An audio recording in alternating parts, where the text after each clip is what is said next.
2015년도에 제작된 마션이라는 영화가 있습니다. 골든글로브 작품상을 받은 영화인데, 우주인들이 화성을 탐사하는 그런 이야기입니다. 화성 탐사 도중에 거대한 폭풍이 불었고요. 그 폭풍 때문에 통신기기가 망가져서 이 통신기기를 고치기 위해 나간 주인공 와트니는 통신 안테나에 얻어맞고 실종이 됩니다.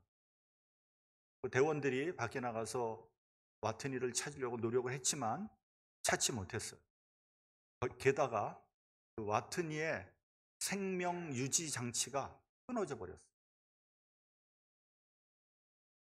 화성이라는 데서 우주복을 입고 있는데 거기에서 생명 유지 장치가 끊어지면 어떻게 되는 거예요? 바로 죽는 거죠. 그래서 대장 루이스는 할 수 없이 화성에서의 임무를 중단하고 철수를 하게 됩니다.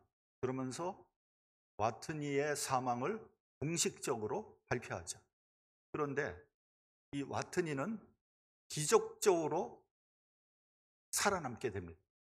그는 화성 기지로 돌아와서 화성에서 살아갈 방법을 강구합니다.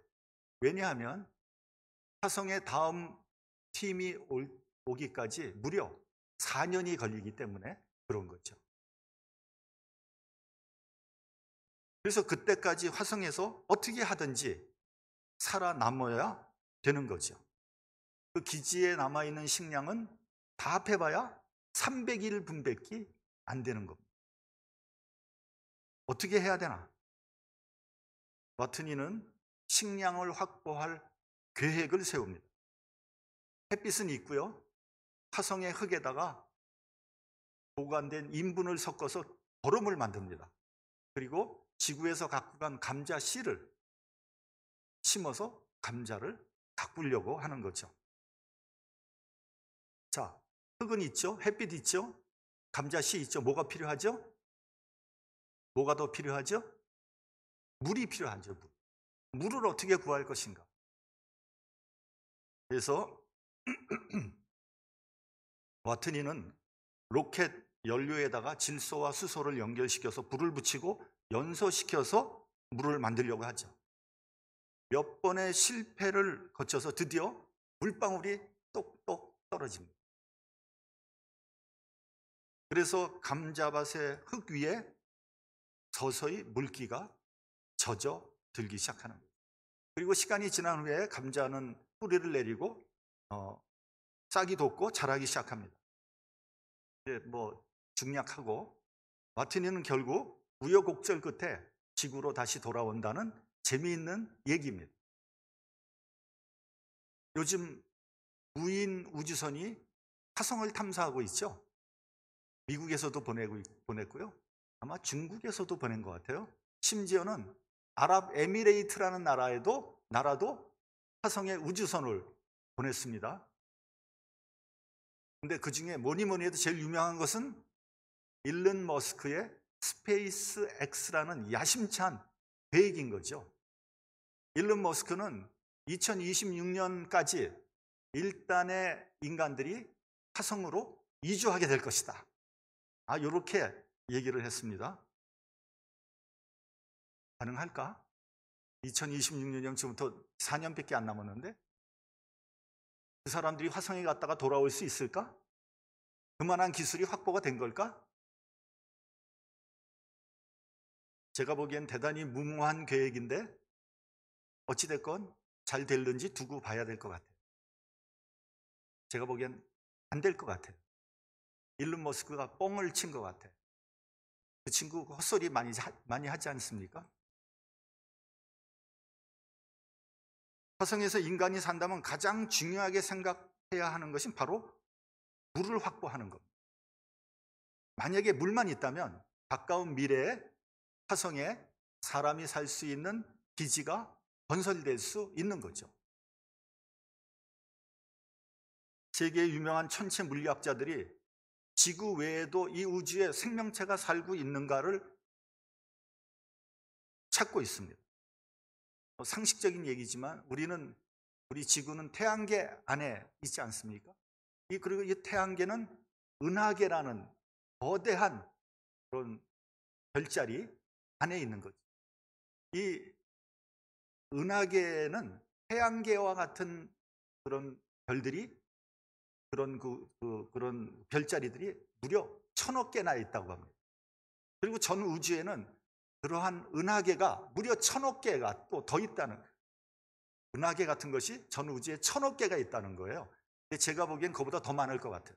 아무튼 우리 인간의 머리로서는 상상할 수 없는 그런 일이죠. 이 넓은 우주에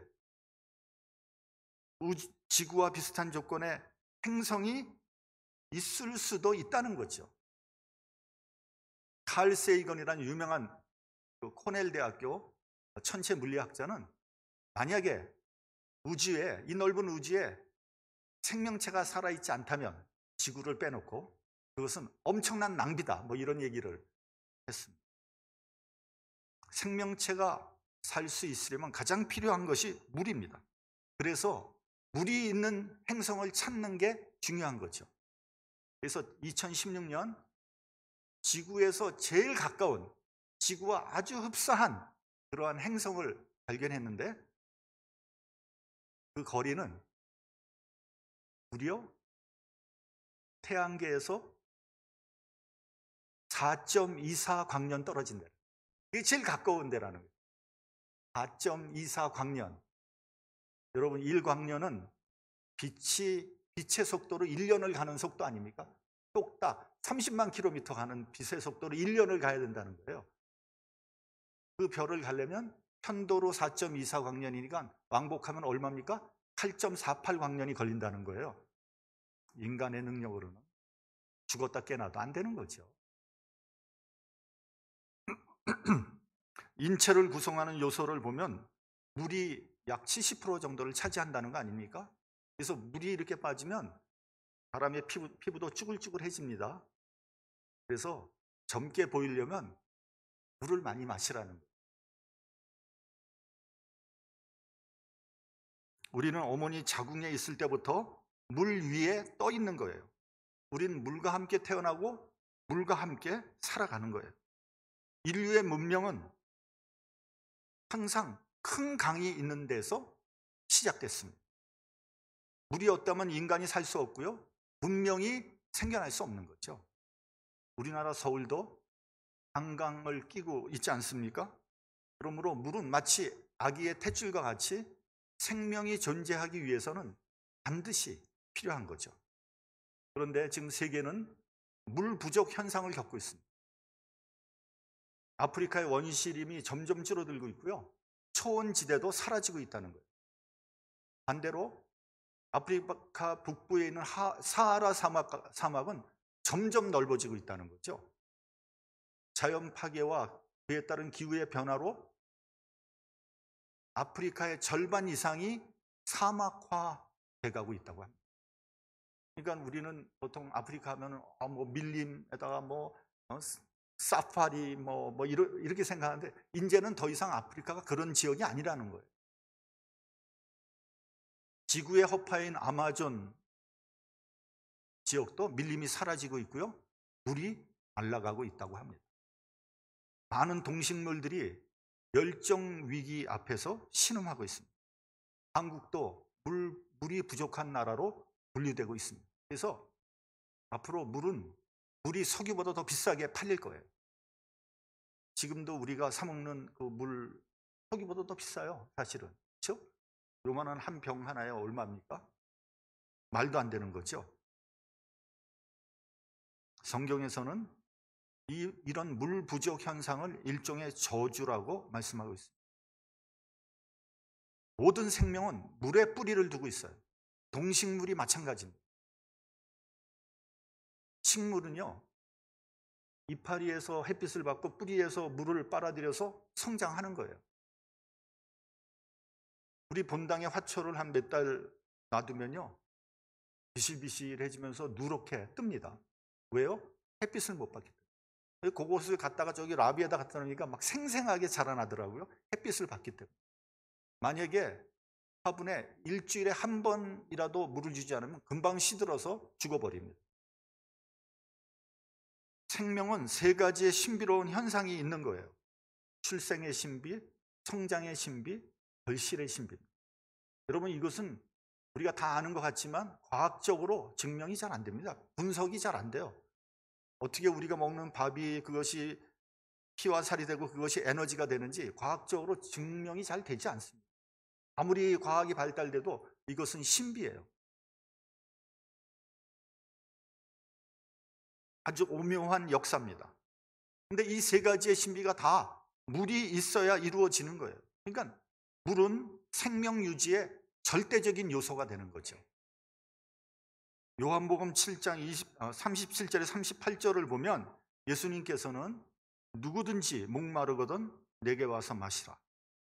나를 믿는 자는 성경에 이른 것 같이 그 배에서 생수의 강이 흘러나리라고 했습니다.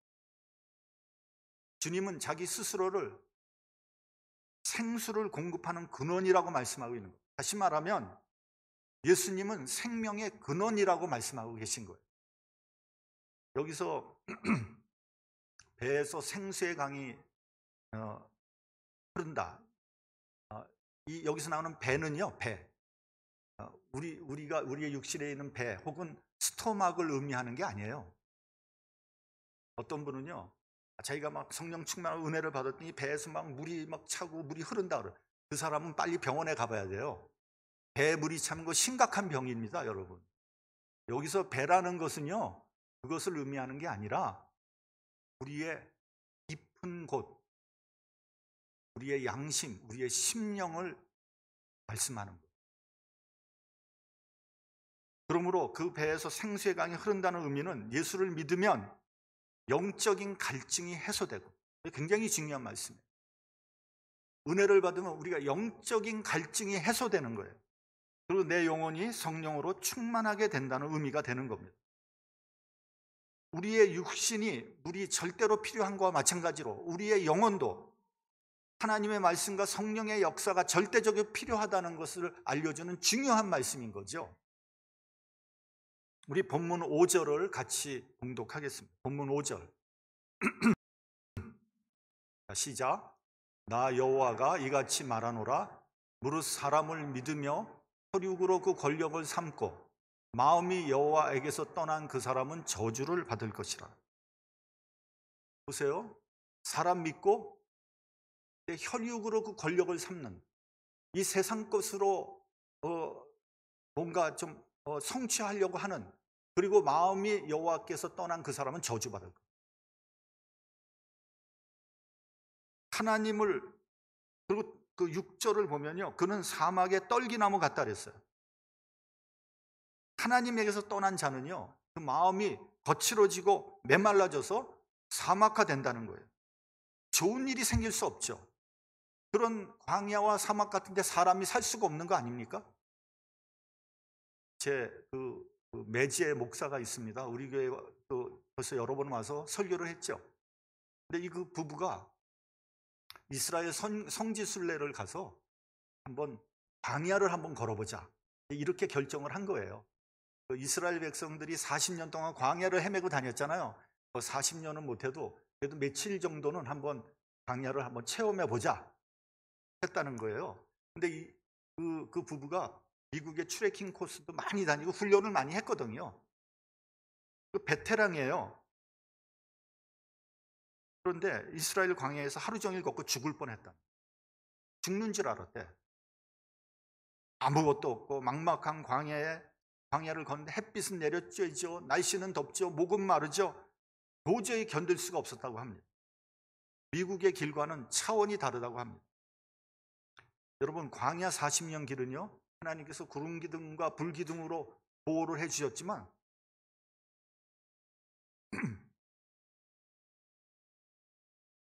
그 길은 하나님의 보호와 인도, 그리고 은혜가 없이는 갈 수 없는 길이었다고 그렇게 말을 하더라고요. 이사야서 43장 19절을 보면요, 하나님은 광야의 길과 사막에 강을 내신다 그랬어요. 하나님께서 함께하면 광야라도 길이 생기고요, 사막이라도 강이 생긴다는 거예요. 그러나 하나님을 떠난 자는 저주를 받아 황폐해지는 겁니다. 여러분, 사막이기 때문에 물이 없는 게 아니에요. 물이 없기 때문에 사막이 되는 거죠. 아무리 좋은 땅이라도요, 3년 동안 비가 오지 않으면 사막화 된다는 거예요. 그리고 사막에도 비만 내리면 그 땅이 옥토가 된다는 거죠. 비근한 예가 바로 캘리포니아 땅 아닙니까? 캘리포니아. 거기는 원래 온통 광야와 사막지대였거든요. 여러분, 자동차 여행을 해본 분들은 알겠지만 자동차를 타고 유타를 딱 지나면 그 다음에 나오는 주가 뭐죠? 네바다가 나옵니다. 네바다는 거기 완전히 사막지대예요. 아무것도 없습니다. 황량한 사막지대에 라스베가스라고 하는 도박과 환락의 도시를 만든 거 아닙니까? 그리고 거기서부터 계속해서 캘리포니아 동부까지는 그 광대한 지역이 전부 다 광야와 사막지대예요. 아무것도 없어요.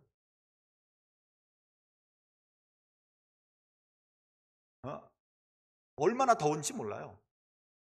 제가 그 차를 타고 가다가 하도 더워서 그 에어컨을 맥시멈으로 틀었는데도 덥더라고요. 사람 살 데가 못 됩니다. 많은 사람들이 뭐 캘리포니아면 살기 좋은 거 뭐 좋다 그러지만요, 사실은 그건 그 캘리포니아에 있는 그 산맥 서쪽에, 거기가 좀 LA도 있고 거기가 뭐 샌디에고 있고 거기가 좀 날씨도 좋고 그렇죠. 캘리포니아 그 산 넘어서 동쪽은요, 사람 살 곳이 못 됩니다. 그런데 바로 거기에 콜로라도 강물을 끌어들이고 물을 공급해서 캘리포니아가 미국의 곡창지대가 되었잖아요.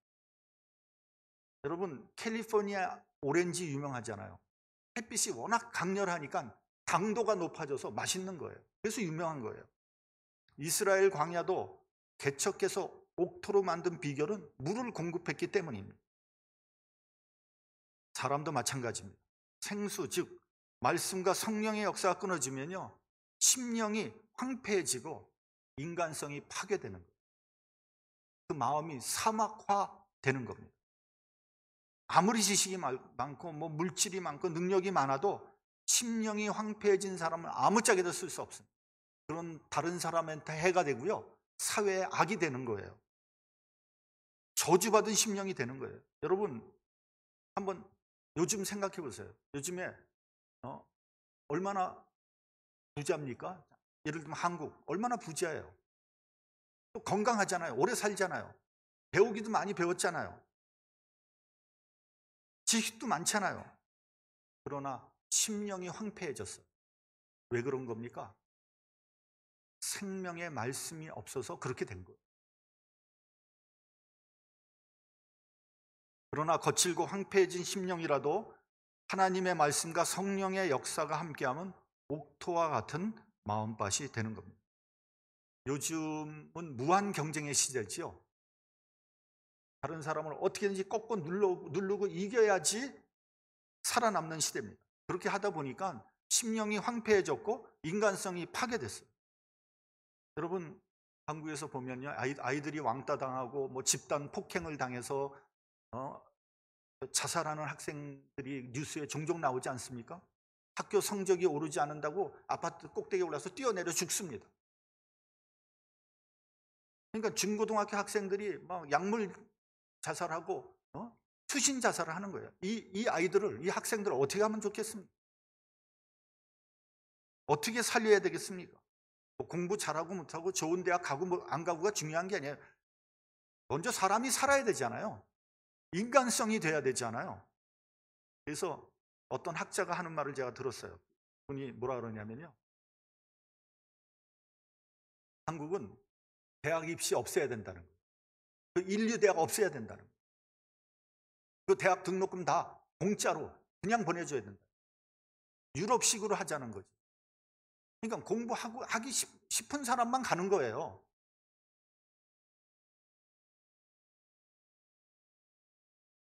제가 보면요, 한국은 서울대학 없애버려야 돼요. 그리고 고대 연대 지방으로 보내야 돼요. 그러면 교육 문제가 많이 해결될 거예요.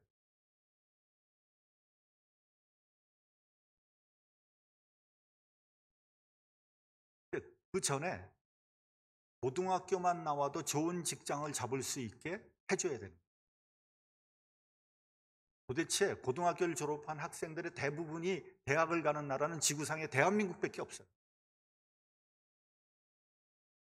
그래서 저 청소부를 뽑는데 박사학위 가진 사람들이 몇이 지원했다는 거 아니에요? 이게 정말 웃지 못할 슬픈 현실인 거죠. 아니, 박사학위를 따는데 왜 청소를 합니까?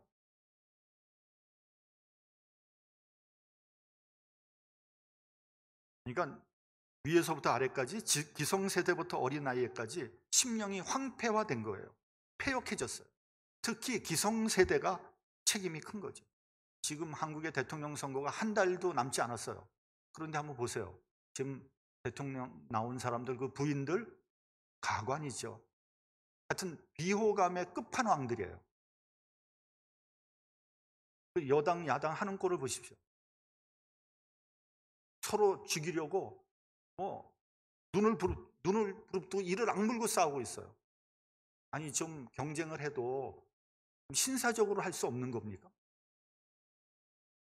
이것이 한국의 기득권, 소위 최고의 엘리트들이 하는 모습이에요. 그 기득권 엘리트층에 들어가 있는 그리스도인들은 다 뭐 하고 있는 건지 모르겠어요. 한국의 기득권의 50%가 기독교인이거든요. 그 사람들 거기서 뭐 하고 있는 거예요? 그 사람들이 빛과 소금의 역할을 하지 못한다면 그 사람들 뭐하러 예수 믿는 거예요? 여러분, 우리가 가정에서, 교회에서, 사회에서 그리스도인의 삶을 살지 못한다면, 그리스도인답게 살지 못한다면 우리 예수 믿어서 뭐 하겠습니까? 뭐 때문에 예수님을 믿는 거예요? 이게 보통 문제가 아니에요. 이게 예수 믿는다 그러지만 다 이거 엉터리로 믿고 있는 거거든요. 나의 삶에 적용되지 않는 예수가 무슨 소용이 있겠어요? 내가 이 세상에서 나쁜 짓은 온갖 다 하고 예수 믿어서 천당 간다고요? 100% 거짓말이에요. 그럴 수가 없어요. 우리가 그리스도인답게 살지 못하는 것을 우리가 회개해야 되는 거예요. 사실은. 그러니까 이런 모습을 보고 젊은이들이나 어린 학생들이 무엇을 배우겠습니까? 이게 암담한 거죠. 저는 투표권이 없어서 투표도 못합니다만, 제가 우리 교회 투표권 있는 분들한테 물어봤어요. 누구 투표하겠냐? 자기가 투표 안 하겠대. 이해가 되는 말 아닙니까? 그런 사람에게 나라를 맡길 수 있겠습니까? 왜 그런 겁니까? 심령이 황폐해진 거거든요. 인간성이 파괴된 거예요. 이건 인간의 문제고, 인간성의 문제고, 인간 존재 자체의 문제거든요. 그러니까 하나님의 말씀과 성령의 역사가 사라져서 하나님이 우리에게 주신 하나님의 형상이 무너져 버린 거예요. 그러니까 노아의 홍수 때 하나님께서 인간을 보고 한탄하신 거를 우리가 기억을 해야 됩니다. 사람의 죄악이 세상의 관영함과 그 마음의 생각의 모든 계획이 항상 악할 뿐임을 보시고 땅 위에 사람 지으셨으면 한탄하사 마음에 근심하셨다. 그리고 노아의 홍수가 일어난 거 아닙니까?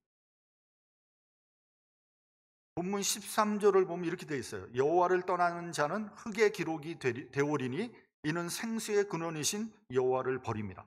생수의 근원은 하나님입니다. 그것의 뿌리를 받고 생수를 공급받아야지 살 수 있는 거예요. 우리 본문 8절을 같이 봉독을 하겠습니다. 본문 8절. 자, 시작. 그는 물가에 심기운 나무가 그 뿌리를 강변에 뻗치고 더위가 올지라도 두려워 아니하며 그 입이 청청하며 가무는 해도 걱정이 없고 결실이 그치지 아니함 같으리라. 나무가 물가에 심겨져 있다면 더위가 올지라도 가뭄이 들지라도 걱정하지 않는다는 거예요. 오히려 입이 청청해지고 결실이 더 많아진다, 이런 얘기 아닙니까? 왜요? 뿌리가 물가에 뻗쳐 있기 때문이죠. 말씀은 물입니다. 시든 내 영혼이 다시 살아날 수 있는 길이 무엇이겠습니까? 물질이 많으면 살아나겠습니까? 환경이 바뀌면 살아나겠습니까? 하나님 말씀 안에 거해야 되는 거예요.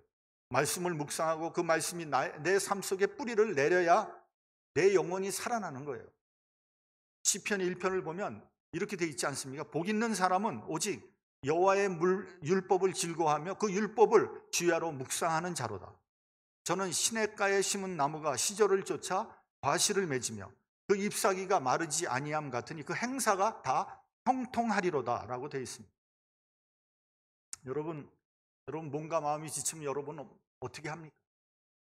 많은 사람들이 휴가를 떠납니다. 휴가 좋아요. 몸과 마음 좀 쉬는 게 필요합니다. 근데 휴가를 갔다 오면 더 피곤하잖아요. 잠을 아무리 자도 피곤이 풀리지 않을 때가 있잖아요. 그러면 어떻게 하시겠습니까? 하나님 말씀으로 내 영혼을 만족하게 해보십시오. 성령으로 충만하게 해보세요. 내 영혼이 평안해지고 기쁨이 솟아나게 될 것입니다.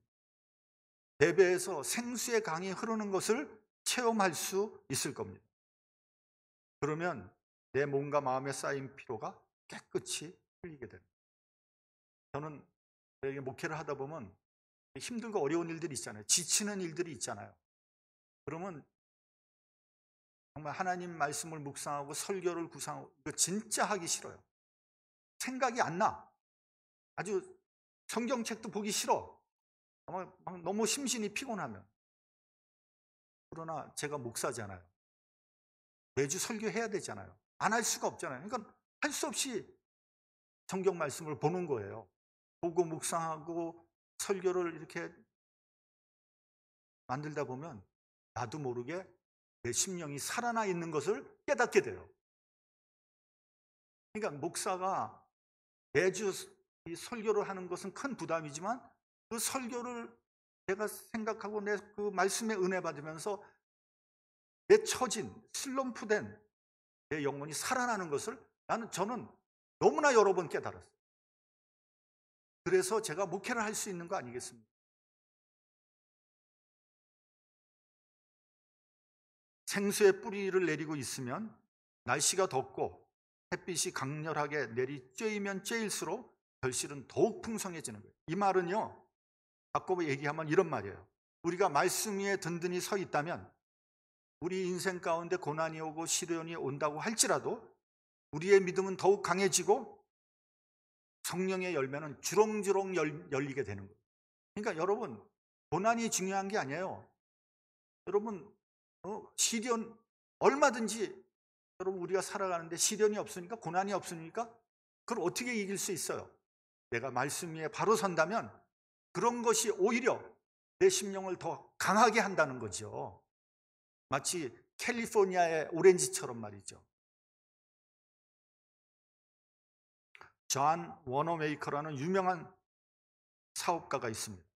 미국에서 최초로 백화점을 만들어서 재벌이 된 사람이에요. 1800년대 말 정도에 살았던 사람인데 이 사람이 사업가로서 60주년을 기념하면서 파티를 열었어요. 근데 그 기념 행사에 한 기자가 와서 질문을 합니다. 회장님, 지금까지 투자한 것 중에서 가장 잘한 투자가 무엇입니까? 그러니까 이 양반이 한치의 망설임도 없이 이렇게 대답을 했다고 합니다. 내가 10살 때 최고의 투자를 한 것이 있습니다. 나는 그때 2불 75센트 주고 가죽으로 만든 예쁜 성경을 샀습니다.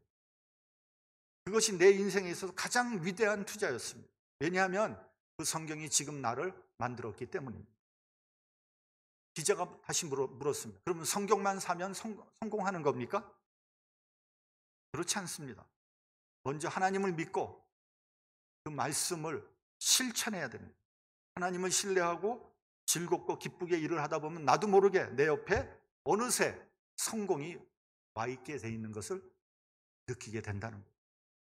여러분, 우리 자녀들에게 무엇을 남겨주고 싶습니까? 얼마 되지 않는 돈, 유산으로 남기고 싶습니까? 그거 별로 인생 가운데 도움이 안 됩니다. 오히려 독이 될 수 있어요. 요즘에요, 한국에서 문제 일으키는 사람들이 대부분 부유한 환경과 안락한 그런 환경에서 자란 사람이라고 합니다. 옛날에는 돈 없고 막 어렵게 살 이런 애들이 막 나쁜 짓 하고 그랬는데 지금은 안 그렇다는 거예요. 지금 부자들, 그런 아주 부유한 집안, 안락한 환경에서 자란 애들이 이 사회에 악이 돼 있어요. 여러분, 대한항공 자녀들 한번 보세요. 조선일보 자녀들 한번 보세요. 걔네들은요, 남을 배려한다는 것은 눈곱 만친도 없고요, 사람들을 정말 개돼지로 생각하는 거예요. 돈만 있으면 뭐든지 된다고 생각하는 거예요. 갑질이나 하고요. 그런 사람들은 정말 사회 악 아닙니까? 자녀에게 신앙을 전해주시기 바랍니다. 신앙만 있다면 어떠한 시련이 온다고 해도 능히 극복할 수 있습니다. 고난과 역경 속에서 오히려 더 아름다운 열매를 맺게 될 것입니다. 인간성이 회복되고 하나님의 자녀로 살게 될 겁니다. 요한복음 15장 7절을 보면 너희가 내 안에 거하고 내 말이 너희 안에 거하면 무엇이든지 원하는 대로 구하라 그리하면 이루리라, 이렇게 말씀하셨어요. 근데 우리들은요, 요 말씀에서 주로 어디에 은혜를 받냐면요, 무엇이든지 원하는 대로 구하라 그러면 얻으리라, 거기에 은혜를 받거든요. 이 말의 초점은 거기에 있는 게 아니에요.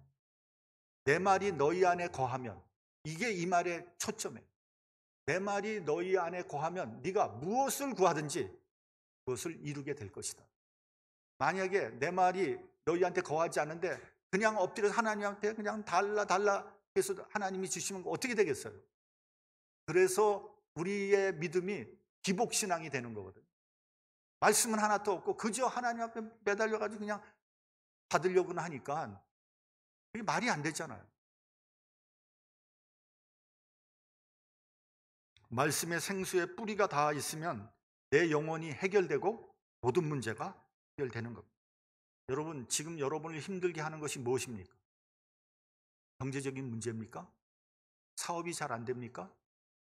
인간관계입니까? 부부관계입니까? 자녀 문제입니까? 그거 다 쓸데없는 소리예요.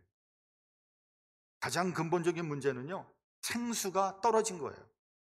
여러분의 삶이 말씀에서 멀어진 겁니다. 허탈감에 빠져 살아가고 있습니까? 아, 인생은 덧없다. 그거 다 헛소리예요. 그 원인은 생수의 근원이 말라가고 있다는 증거입니다. 하나님의 말씀의 은혜 가운데 사시기 바랍니다. 그래야지 영혼이 살아나는 거예요. 내 시들었던 영혼이 생기가 나고 열매가 맺히게 되는 거예요. 은혜와 성령의 역사가 여러분들 삶 속에 충만하기를 주님의 이름으로 축원합니다.